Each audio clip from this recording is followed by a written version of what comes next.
Hello' friend, আজি মানে দুপৰীয়া পকৰি খাব মন গ'ল চাহৰ লগত। সেইকাৰণে ভাবিলোঁ দোকানৰ পৰা কিনি আনি খোৱাতকৈ ঘৰতে বনাই লওঁ।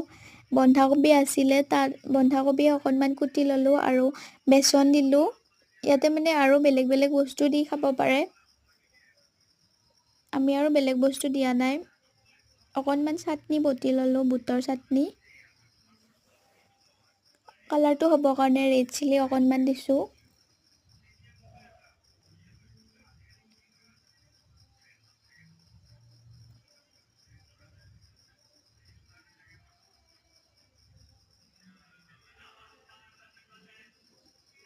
সেয়া আমাৰ পকৰি হৈ গ'ল। এতিয়া আমি চাহৰ লগত খাম। চাহ অকণমানো বনাই লওঁ, গাখীৰ চাহ।